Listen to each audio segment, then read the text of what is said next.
देखो कल अपन ने पढ़ा था कारक और विभक्ति। कारक होते हैं कितने? 8 और विभक्ति कितनी होती है? 7।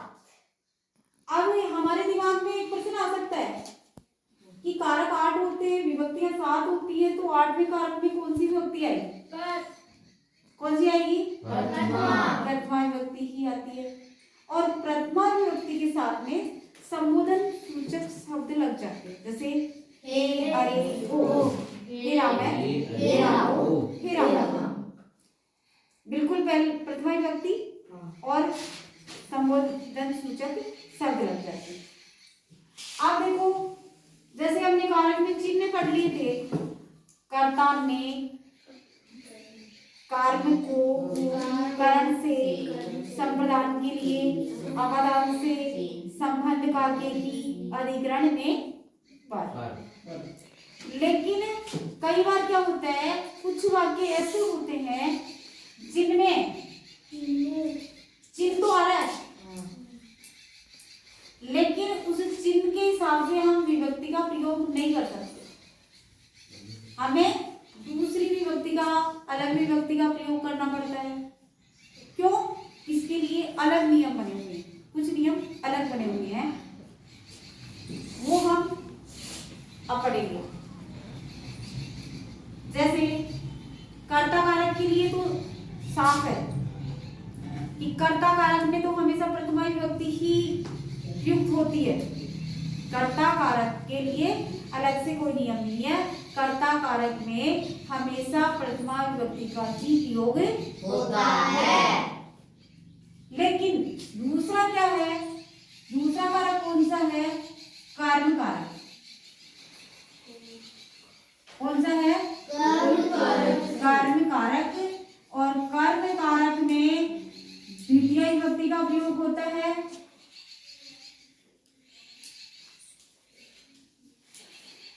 कर्म कारक में द्वितीय विभक्ति का प्रयोग होता है। इसके अलावा कई बार क्या होता है, कुछ वाक्य, कुछ शब्द ऐसे होते हैं जैसे अभितय, तुम्हारी किताब में भी आए हैं, परितय,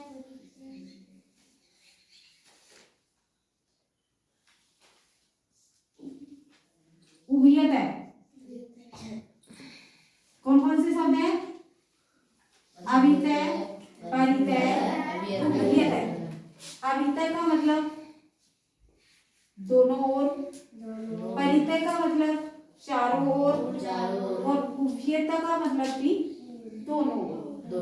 किसी भी वाक्य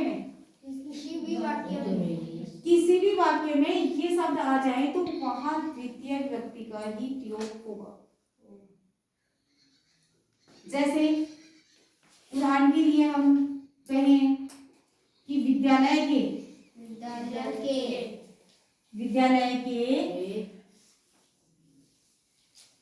चारों ओर पेड़ हैं।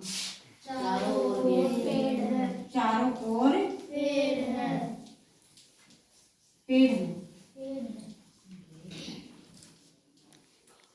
विद्यालय के चारों ओर पेड़ हैं।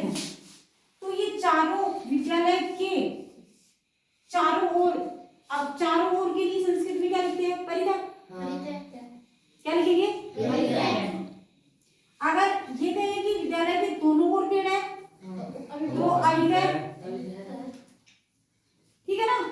अब यहाँ इसका संस्कृत में जैसे हम बनाते हैं तो देखो हमने संबंध कारक पढ़ा था, काके की आ रहा था उसमें, फिर जहाँ काके की आए वहां संबंध कारक होता है, संबंध कारक में षष्ठी विभक्ति होती है, ऐसा पढ़ा था ना? लेकिन का के की आते हुए भी यहाँ पे संबंध कारक षष्ठी विभक्ति नहीं आएगी। क्यों नहीं आ रही? क्योंकि यहाँ पे ये शब्द आ गया चारों ओर, मतलब सर्वतः।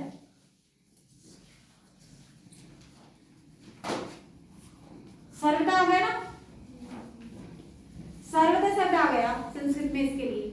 तो सर्वतः के योग में, सॉरी, परितय, सार्वतः माने भी सब और होता है, परितः, परितः शब्द आ गया। सार्वतः का मतलब सब ओर, परितः का मतलब चारों ओर, उभयता का मतलब दोनों ओर, और अभितः का मतलब भी दोनों ओर। तो परितः के योग में अभितः, परितः, उभयतः, इनके योग में हमेशा द्वितीय विभक्ति का ही प्रयोग होगा। जैसे वाक्य बनाए अपन, तो विद्यालय का द्वितीय में क्या होगा, एक वचन बताओ देखें।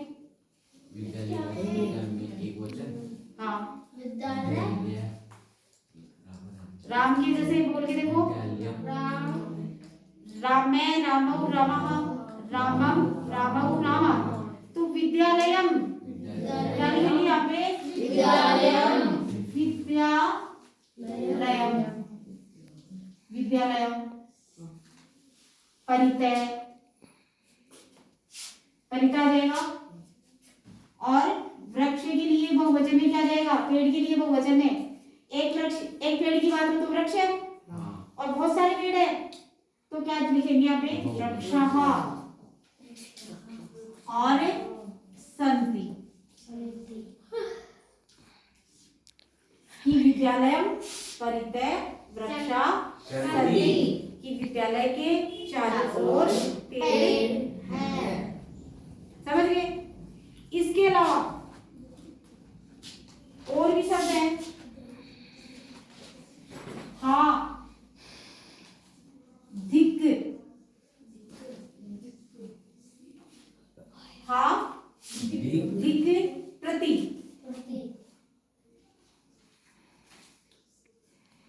इन शब्दों के योग में भी द्वितीय विभक्ति का प्रयोग होता है।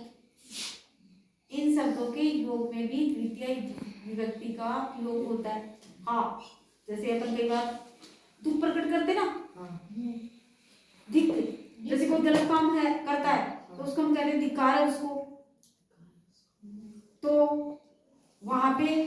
और प्रति, प्रति किसी वाक्य में आ जाए तो, जैसे हम कहे बालिका,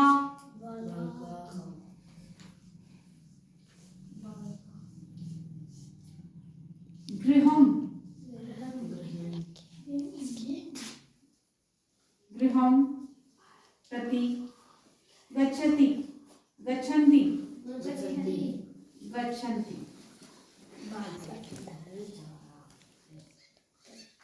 जैसे बालकाः, बालक घर की ओर जा रहे हैं, हिंदी का वाक्य है जैसे बालक घर की ओर जा रहे हैं, या बालक घर की ओर जाते हैं। दीदी ऐसी ना आ तो बोल दीदी चल दीदी ये कर दे अल्लाह जी को दे रहा तुम देख रहे दीदी तो फिर पूरा हो जाएगा। हाँ, तो देखो, हा धिक प्रति, हा धिक प्रति योगेन द्वितीय।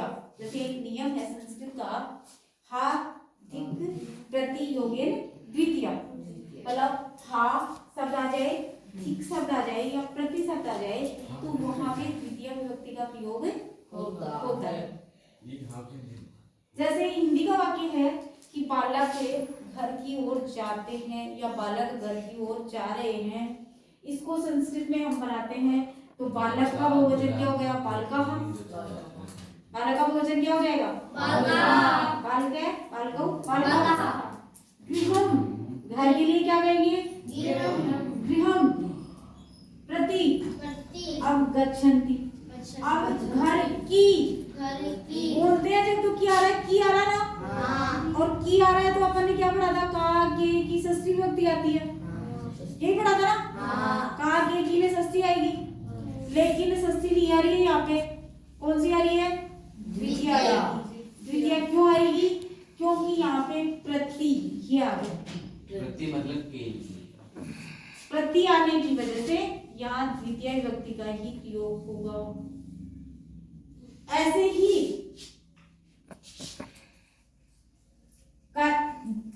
पहला तो कर्ता कारक होगा, दूसरा कर्म कारक और तीसरा क्या है, कारण कारक।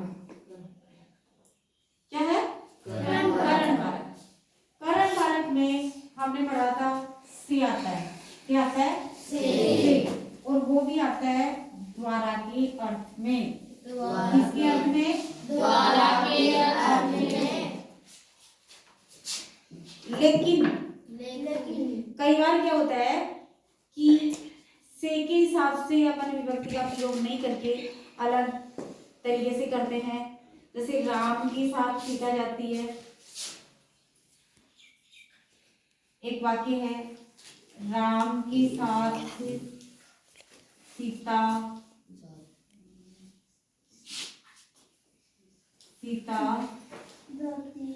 जाती है,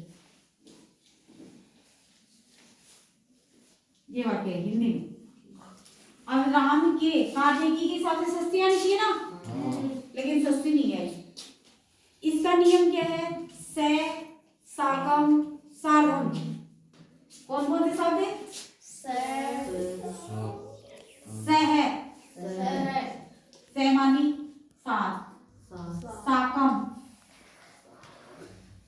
और सार्धम। ये शब्द जिस वाक्य में आ जाए तो वहां पे तृतीय विभक्ति का प्रयोग होगा। कौन सी विभक्ति का प्रयोग होगा? तृतीय विभक्ति का प्रयोग होगा। से मानी क्या होता है? सात, साका मानी सात और सार्धम मानी भी सात ही होता है। तो ये शब्द जिस वाक्य में आ जाते हैं वहां पे तृतीय विभक्ति का ही प्रयोग होता है। इसके अलावा जैसे दूसरा नियम क्या है? येनांग विकार है। संस्कृत में एक नियम है येनांग विकार है, ऐसा एक नियम। येनांग विकार है मतलब येन अंग विकार है। येन माने जिस अंग में विकार होता है, जिस अंग में विकार होता है। जिस अंग का मतलब जैसे हम किसी के लिए कहे कि वह पैर से लंगड़ा है, वह पैर से लंगड़ा है, वह हाथ से टूटा है, लुच्चा है, या वह कान से बहरा है, या वह आंखों से अंधा है, या वह आंखों से काड़ा है। तो अंग में विकार है ना, तो जिस अंग में विकार होता है, जैसे से कणे बधिर है, से कणे बधिर है, से वह कणे कान से बधिर है, बहरा है, वह कान से बहरा है। तो जिस अंग में विकार है, कान में तो है, तो उसमें तृतीय आएगी। से पादीन खंजय कि वह पैर से लंगड़ा है, समझ गए? से हस्तेन लुब्जय वह हाथ से टूटा हुआ है। से नेत्रेन काणे वह हाथ से अंधा है। तो जिस अंग में विकार होता है उसमें भी तृतीय विभक्ति का प्रयोग होता है। और एक चीज और है अलम विना, अलम और विना के योग में भी तृतीय विभक्ति का प्रयोग होता है।